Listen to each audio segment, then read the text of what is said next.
오늘도 예배에 살아오셨습니다. 과거가 아름답게 평가를 받으려면 미래를 어떻게 준비하는가를 보면 알 수 있습니다. 어느 사회나 집단이라도 과거만을 위해서 살거나 현실에 안주하면 결코 아름다운 결말을 맺기가 어렵습니다.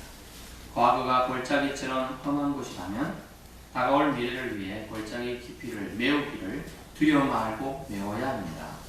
과거에 안주해서도 안 되고 미래를 두렵다고 포기하고 있어도 안 되겠습니다. 오늘 말라기서를 통해서 주님은 오늘 우리가 추구해야 하는 영광은 바로 이런 나를 향한 하나님의 사랑이고 구원임을 말씀해 줍니다. 하나님의 구원은 사랑이 없는 오늘 이 시대에 그야말로 기적과 같은 일이라는 것이죠.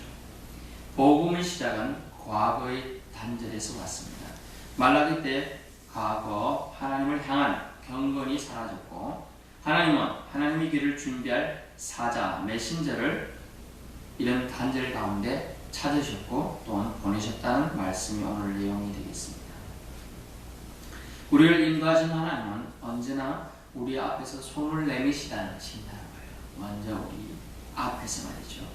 그러면 우리는 어떻게 그것에 반응하는가에 따라서 우리의 삶의 방향이, 인생이 궁극적으로 결정되게 되는 것이라는 걸 오늘 말라기서를 통해서 말씀해 줍니다. 성경 예언은 크게 두 가지입니다. 우리가 알고 있는 성경 예언 두 가지가 뭐죠? 성경은 오실 메시아에 대한 예언, 그리고 오신 메시아에 대한 말씀이라고 추격할 수 있습니다. 이제 구약을 그리죠. 구약 오실 메시아에 대한 말씀이다. 신약은 오신 메시아에 대한 말씀이다. 그러나 엄격히 구분한다면 조금 더 다르게 할 수가 있습니다. 성경의 예언은 사실 두 가지인데 그것이 뭐냐면 첫 번째가 예수님이 탄생하신다. 저 똑같죠. 예수님이 오신다. 두 번째는 뭡니까? 예수님이 다시 오신다고 추격할 수가 있어요. 다시 오신다. 오신 메시아에 대한 기록이 아니고 오실 메시아. 다시 오실. 결국은 뭡니까? 초림 예수로 오실 것이다. 두 번째, 재림 예수로 오실 것이다. 이 얘기인 것이죠. 사실 성경 예언은 지난번에 한 말씀드렸지만 예언자, 선지자가 누구라고요? 히브리어로 나비라고 했어요. 나비. 예쁘장의 나비. 우리나라 말은 나비인데 기억하게 표현합니다. 나비. 사실 예언자의 예언의 원천이 무엇입니까? 하나님의 영을 받아가지고 열정적으로 전환되어 있어요. 그대로 전환되어 있어요. 이 메신저의 사역인 것이죠. 앞으로 있을 일을 말하는 것이 예언입니다. 그렇죠? 앞으로 있을 일을. 그래서 예언은 사람에게 붙일 용어가 아니에요. 사실은. 하나님의 뜻을 사람을 통해 전달하는 것이기 때문에 하나님의 영에 감동된 자에게만 붙일 수 있다라고 할 수가 있습니다. 오늘 말라기는 원래 말라기 뜻이 무엇입니까? 나의 사자라는 뜻입니다. 나의 사자. 라이언 아닙니다. 메신저입니다. 메신저. 두 가지를 보겠습니다. 오늘 만군의 여호와께서 말씀하신다. 3장 1절에 만군의 여호와 이르노라 여기 말씀하시는데 어떻게 말씀하냐? 첫 번째, 내 사자를 보내신다라고 말씀합니다. 내 사자, 우리 이미 신약 시대를 살고 있기 때문에 알죠. 누구죠? 내 사자. 세례요한입니다. 세례요한 예수께 직접 말씀하시기를 뭐라고 말씀하셨습니까? 여자가 낳은 중에 가장 큰 자다라고 칭찬하는 자입니다. 예언을 하라고 그를 보냈다는 거죠. 세례요한을. 네 사자로 칭해지는 세례요한을 보냈습니다. 또 그 시대에 정확하게 말하면 그 시대를 역행하라고 보냈어요. 그 시대에 진리를 선포하면 그 시대의 주류이 된 사람들이 심령이 역행이 가죠. 어떤 사람은 반작용이 할 거예요. 어떤 사람은 반발심에 잡아가 돌아갈 거예요. 어떤 사람은 허용해서 예수를 믿는다는 것이죠. 결국 내 사자를 보내시는 목적이 무엇입니까? 주님 앞에서 길을 준비시키고자 함입니다. 내 첩경을 예배하라, 내 길을 곧게 하라는 뜻을 이루는 것이죠. 메시아의 길을 터놓고 닦아주라. 이런 이사야에서 한번 찾아오겠습니다. 이사야 40장입니다. 40장 3절에서 5절입니다. 구약 1014초입니다. 구약 1014초. 이사야 40장 3절에서 5절까지 같이 합독하도록 하겠습니다. 이사야 40장 3절에서 5절입니다. 외치는 자의 소리여 이르되 너희는 광야에서 여호와의 길을 예비하라. 사막에서 우리 하나님의 대로를 평탄하게 하라. 골짜기마다 도도해지며 산마다 언덕마다 낮아지며 고르지 아니하는 곳이 평탄하게 되며 험한 곳이 평지가 될 것이요 여호와의 영광이 나타나고 모든 육체가 그것을 함께 보리라. 이는 여호와의 입의 말씀이셨느니라. 아멘. 여호와가 말씀하셨다고 하십니다. 외치는 자의 소리가 있을 걸 말하고 있습니다. 광야에서 했어요. 왜요? 아니 사람 많은 곳에 가서 해야지 더 잘 들리고 효과적이지 않을까요? 듣든지 아니 듣든지 하나님의 예언은 실천될 걸 말합니다. 하나님의 말씀은 입에서 나가서 성취될 걸 말하기 위해서 광야에서부터 시작하고 있는 거예요. 사람이 많은 시장, 사람이 많은 성, 캐슬이나 또 템플이나 이런 데서 있어야 되잖아요. 복음의 전파성의 특이성을 보여주고 있는 부분이죠. 그러면 우리는 무엇을 주준비해야 됩니까? 이 세례 요한으로 표현된 사자는 예수님의 길을 준비했습니다. 그러면 우리는 무엇을 준비해야 합니까? 우리가 주님의 사자가 되기 위해서 무엇을 준비해야 됩니까? 우리는 메시아를 소개하는 것을 준비합니다. 그것이 준비예요. 메시아를 소개하는 것. 그것 때문에 수많은 선교사님들과 수많은 이름 모를 사람들이 예수 그 이름 때문에 많은 순교의 길을 갔고요, 선교사의 길을 갔고요, 이렇게 목회의 길을 가고 있는 것입니다. 메시아를 소개하는 것이 우리의 일이라는 것입니다. 두 번째, 주님께서 만군의 여호와께서 또 말씀하십니다. 뭐라고 말씀하십니까? 언약의 사자가 임할 것이다. 코비넌트라는 단어를 쓰는데요. 맹약, 새로 세우신 언약을 세울 수 있는 언약의 사자가 임할 것이다. 좀 전에 말씀드린 네 사자 옆에 있는 세례요한은 예수님이 갈 길을 닦아두었어요. 사실 저희 시골에도 아주 별 4개까지 올라가는 장수 올라가는 장군이죠. 있었습니다. 별볼일 없어요. 저희 동네로도 대로변 옆에 있어서 아주 번화가에 들어가는데 그 길은 2km 이상 비포장 길을 가가지고 가야 돼요. 그게 왜 갔느냐? 동네는 이발소가 없는 거기는 있어요. 2km 떨어진 이발소가. 근데 저희가 한 500m 떨어진 동네에도 이발소가 있어요. 거기는 그때 머리 감는데 500원 했어요. 근데 그 2km 떨어진 동네에는 이발소가 학생은 300원 하는 거예요. 300원. 그러니까 합니까? 그때 돈 200원 큰데요. 차익을 노리기 위해서 2km를 저는 형하고 같이 걸어갑니다. 그 먼지 부분하고 막 지나가는 막 바람, 왜 흙먼지 확 날리는데 그걸 참고 또 2km를 애기들이 걸어가려면요, 초등학생이 힘들어요. 그래서 갑니다. 갔다 오면. 그래서 이 길 언제쯤 보상되나 했는데, 옛날에 정성화 장군이라는 분이 있었어요. 아시나요? 쿠데타로 전 대통령이 쿠데타 일으키기 바로 그 위에 있던 사람이에요. 잡히지만 않았어도 대통령 됐을지도 모르죠. 어쨌든 그분이 별 4개 장군이 다 되니까 어느 날 갑자기 코레인이나 불도저들 막 길을 밀어붙이더니 넓히더니 포장을 쫙 해버리는 거예요. 이야, 자전거로 3분이면 가는 거리가 되어버린 거예요. 그 길이 일직선으로 드러날까요? 장군이 딱 나오니까 그런 길을 예비한 것이 바로 세례요한. 그런 길을 우리 보고 예비하라고 주님이 말씀하십니다. 두 번째, 언약의 사자가 임할 것이라 얘기한 건데, 언약의 사자가 누굽니까? 바로 우리가 기다리는 메시아이십니다. 아멘. 예수 그리스도를 가리키십니다. 왜 예수께서 언약의 사자로 지칭되고 있는 것일까요? 그가 하나님과 인간 사이에 화평의 언약을 주선하기 위해서 온 분이시기 때문이에요. 화평의 언약. 어떤 사람이 있으면 주위에 다툼이 일어나도 갑자기 화해가 잘 되는 게 있어요. 그런데 어떤 사람은 있으면 싸움 붙이고 이런 사람이 있어요.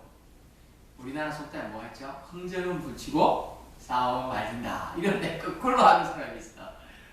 근데 예수님은 어떤 분이세요? 화평을 주셨습니다. 하나님과 인간 사이에 막힌 담을 드시고 화평을 세우기 위해 오셨다. 그래서 직접 주님이 어떻게 하십니까? 대속 제물로 하심을 통하여 이 화목 제물이 직접 되어 주셨다는 것이죠. 예수님은 새 언약의 중보로서 부르심을 입은 자로 하여금 영원한 기업, 우리가 얻을 기업의 약속을 얻게 하기 위하여 이 땅에 강림하셨던 겁니다. 히브리서 9장 15절 말씀을 보겠습니다. 제가 알려드릴게요. 히브리서 9장 15절에 말씀이 있습니다. 이는 말미암아 그는 새 언약의 중보자이시니 이는 첫 언약 때에 범한 죄에서 속량하라고 죽으사 부르심을 입은 자로 하여금 영원한 기업의 약속을 얻게 하려 하심이라. 아멘. 저와 여러분은 모두 다 부르심을 입은 자입니다. 만약 그런 확신이 없으면 부르심을 입은 자가 되실 수 있기를 주님으로 축원합니다. 왜냐하면 주님께서 부르심을 입은 자에게는 영원한 기업의 약속을 이미 주셨어요. 아멘. 얼마나 여러분께는 지금 예수 믿는다는 게 자체 때문에 영원한 기업이 이미 여러분에게 주어졌어요. 공짜로. 얼마나 감사합니다. 예수는 만유의 주이십니다. 믿으실 수 있기 바랍니다. 예수는 언약의 사자로 이 땅에 임하셨습니다. 주님 임하시는 날이라는 표현이 오늘 나옵니다. 주가 임하셨다. 2절 그가 임하시는 날을 표현해주고 있는데 두 가지로 축약할 수가 있습니다. 주님 임하시는 날 당할 자가 없다. 아멘? 당할 자가 있을까요? 없습니다. 그러므로 뭐하는 얘기? 당할 자가 없다. 그러므로 모두 회개할지어다. 회개하라는 거고. 당할 자가 없다. 영어로 보니까 can endure라는 단어 씁니다. can endure. 당할 수 있을까? 없다. 또 그 앞에 누가 성이요 누가 능히 서리요 can stand up. 누가 서겠냐? 당할 자도 없고 저 감당할 자도 없고 주님의 말씀을 감당해내고 참을 참고 인내할 자가 없다는 거지. 당할 자가 없다. 누가 하는 것이겠습니까? 주님은 의로운 재판장이시므로 주께서 임하시는 날은 모든 죄인들이 무릎을 꿇게 되는 결정적 심판의 날이 될 것이기 때문입니다. 당할 자가 없습니다. 주님이 임하시는 날 이 사실을 우리는 전해야 돼요. 심판이 있다는 걸 전해야 돼요. 예수님이 있으면 좋은 일만 가득할 겁니다. 아니에요. 심판도 있다는 것도 전해줘야 돼요.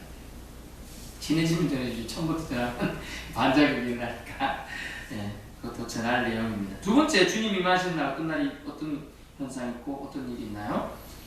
그는 검을 연단한 자의 불과 표백하는 자의 잿물과 같을 것이라. 여러분 잿물 보신 적 있어요? 잿물? 못 봤어요? 어릴 때 저는 이제 시골에 살았으니까 잿물. 화장실에 보면 하는 거 있지. 뭔가를 태우다 보면 잿물, 재가 있잖아요. 그걸 다 싸다 놔서 왜냐하면 나중에 그걸 저 걸음으로 쓰기도 하더라고요. 그 잿물, 그 재를 가지고요 이렇게 물에 풀면 그 밑에 옷감이 같은 염색이 돼요. 이렇게 회색이 아주 이쁘게 나오더라고요. 회색 같은 거. 또 우리가 새까만 거, 시커멓게 나는 숯 같은 거 있잖아요. 그런 걸 넣어가지고 이렇게 하면 또 검정색도 나오고요. 신기한 걸 제가 좀 보긴 했는데, 본문 말씀에 이 말씀이 뭐냐 하면, 금을 연단하는 자의 불, 표백하는 자의 잿물. 3절에 그가 실버를 연단하여 깨끗하게 한다. 이 표현들이 다 뭐냐 하면, 연단의 날이다. 이 말이에요. 주님이 임하시는 날은 연단의 날일 것이다. 결국 연단의 날이다라고 경고를 주는 이유가 뭡니까? 연단을 통과해야만 한다. 결국 그러므로 여러분은 강해져야 합니다. 그 얘기입니다. 인내로 소망을 이루셔야 합니다.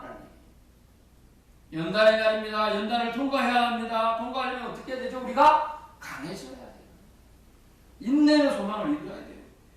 나 금을 재련하는 데 갔는데 금이 뜨거워서 하기 싫어. 그러면 어떻게 금이 도망쳐 나가면 정금이 될 수 없이 순금이 될 수가 없는 거예요. 순도 100%의 금이 될 수가 없는 거예요.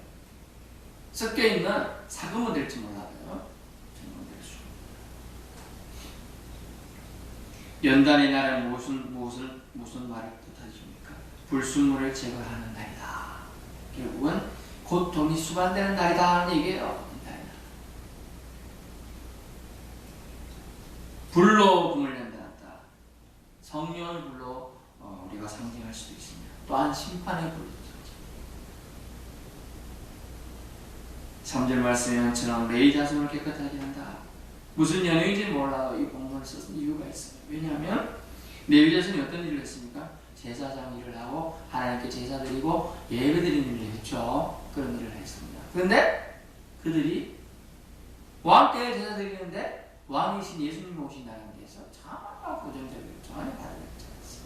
그래서 그들이 10년부터 먼저 깨끗하게 필요로 하고 이게 준비하는 그거를 말하는 거죠.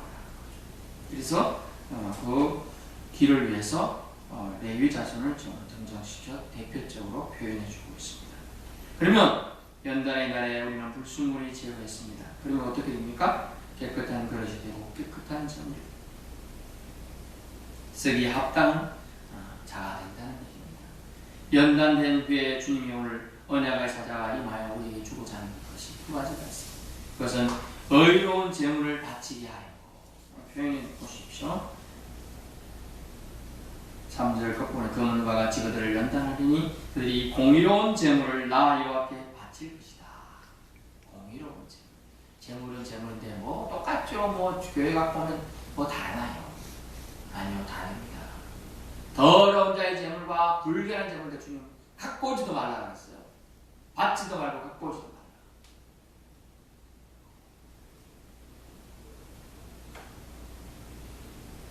예를 들까요?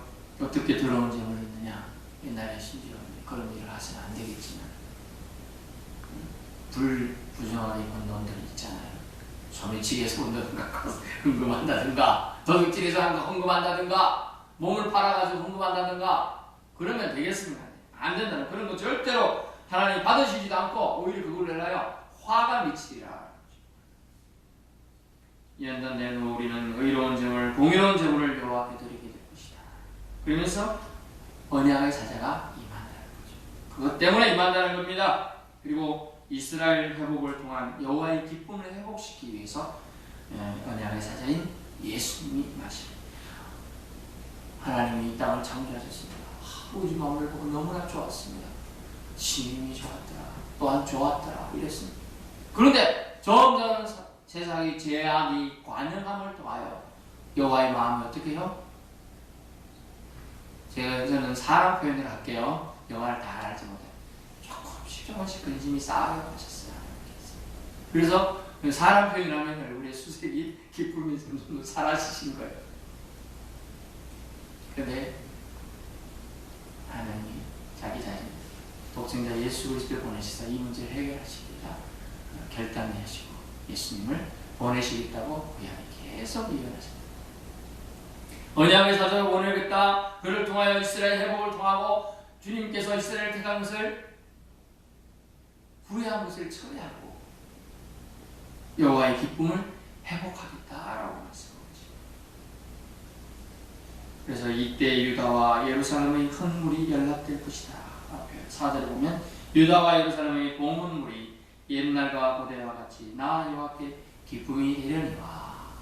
옛날에는 기쁘게 받으실 때가 있었죠. 언제 있었죠? 대표적으로 떡물이 스쳐가는 게 있었는데 열왕기상에 보면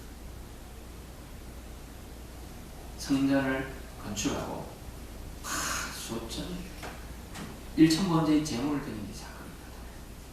그때 여호와께서 기쁘게 받으셨어요. 또 수많은 사람들이 정직한 사람들이 또 하나님의 사자들을 대접할 때도 기쁨을 받으셨어요. 그런 기쁨이 있는 제사 예배를 드려야 한다. 어때요? 오늘 우리 예배는 어떨까요?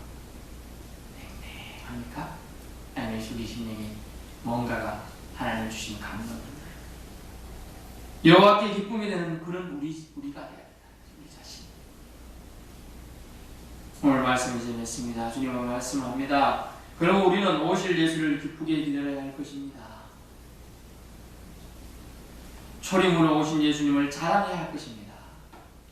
우리 예수님 자랑하는 마음이 있나요? 저는 우리 아들이 공부 좀 잘하면 기쁘던데 또 어떤 순간에 달리기 잘한다 해서 또 기쁘고 그런 기쁨이 있잖아요. 동일하게 여러분 하나님께서는요 자기 자녀를 보낸 걸요 믿어주기만 해도 사람들이 믿기만 해도 내가 이미 예수를 보냈다 메시아를 보냈다 라는 걸 믿기만 해도 여호와는 기뻐하신다. 주 예수를 믿으라 그리하면 영원이지. 구원받는 은총도 주시고요. 영접하는 자 그 이름을 믿는 자 하나님의 자녀가 되는 권세도 주시고 예수를 그래도 안 믿는 사람들이 수두룩하는 거예요. 어제 TV에 TV에 이슬람권에 대한 할랄에 대한 얘기가 좀 나오더라고요. 은연 중에 지금 이슬람권에 돈이 많이 들어왔어요. 이날에. 그들은 무이자로 빌려준답니다. 우리나라가 지난번에 제가 한번 말씀 부채가 600조 이릅니다. 그때 무이자로 빌려준다니까 지금 정부가 우리는 발표는 안 됐지만 뭐냐면 저 지리산 쪽에 전라도 쪽에 큰 할랄을 할 수 있는 그걸 했습니다. 그 뭐냐면 할랄이 문제가 아니에요. 음식인데 그것을 음식을 만들기 위해서는 제물을 죽여야 됩니다. 죽일 때 의식이 있어요. 그게 이슬람 제사예요. 마음에 되게 드리는 예배예요. 그것이 공식적으로 드려져야 돼요. 그것을 또 하는 사람 다 봐야 돼요. 그러면 간접적으로 포교가 되는 거죠. 그래서 그게 무슨 거예요. 근데 그것을 정부가 생뚱맞게 그걸 허락했다는 것은 뒤에 뭔가가 있는 거거든요. 그래서 아주 우리 깨어있는 지금 기독교 의사는 많이 경계하고 기도를 좀 하고 있습니다. 혹시 또 확산이 안 될 테고 해야 된다. 그만큼 사탄 마귀의 세력은 참하게 됩니다. 여러분 생각해보세요. 은행에서 돈을 빌리려면요 100만 원 빌리는데 12만 원 된다. 크잖아요. 12만 원이 감값이 아닌데 1000만 원 빌리면 120 1억 빌리면 1200이잖아요. 그런 식인데 돈 한 푼도 이자 받고 빌려준다. 그거 쓰는 거예요. 그런 재정이 지금 이슬람 재정이 엄청나게 돌고 있다는 얘기가 사실인 것 같아요. 할랄까지 지금 선포 안 됐을 때는 몰랐는데요. 그 얘기를 제가 2년 전에 들었어요. 근데 벌써 2년 후에 지금 지난 시점에 하고 세우고 있어요. 그 건물 시설들, 재물을 죽이기 위한 도축 잠시당 이런 것도 다 만들고 있어요. 우리는 빨리 깨어서 기도해야 될 때가 되겠습니다. 우리 주님이 오시는 것을 우리는 자랑만 해도 우리 하나님 아버지는 우리를 기뻐하신다는 거예요. 자랑하려면 뭐가 있어야 돼요?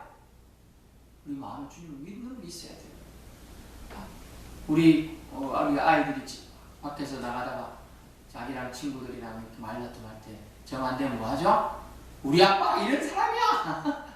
우리 엄마가 이 정도 사람이야. 이런 애들이 막 기가 죽어서 하다못해 정 자랑을 할 거 없는 사람은 우리 아빠가 어릴 때 반장했어. 이런 것까지 자랑한다는 건데 그런 거예요. 뭐냐면 자랑할 거리는 프라이드가 있어야 자랑할 수 있죠. 우리가 예수님에 대한 프라이드, 예수님에 대한 자랑만 해도 여호와 하나님은 기쁨이 회복되시는 거예요. 우리 영이 기뻐하면 주님은 기뻐하실까요? 안 하실까요? 기뻐하시겠죠. 우리가 침체되어 있어 다운되어 있고 일주일 동안 쭉 쳐져 있으면 기운이 빠져 있으면 그것을 지켜보는 부모의 마음도 아프듯이 우리 하나님의 아버지도 마음이 아프시다. 그러므로 저와 여러분은 초림 예수 자랑해야 될 줄로 믿습니다. 또한 감사해야 될 줄로 믿습니다. 예언된 대로 사자가 왔듯이 언약의 세대는 다시 임하실 것입니다. 믿으실 수 있기 바랍니다. 사자가 준비한 준비를 우리는 어떻게 준비하고 있습니까? 생각해 보시는 한 주간 되시기를 예수님으로 축원합니다. 기도하겠습니다. 주 하나님 감사합니다.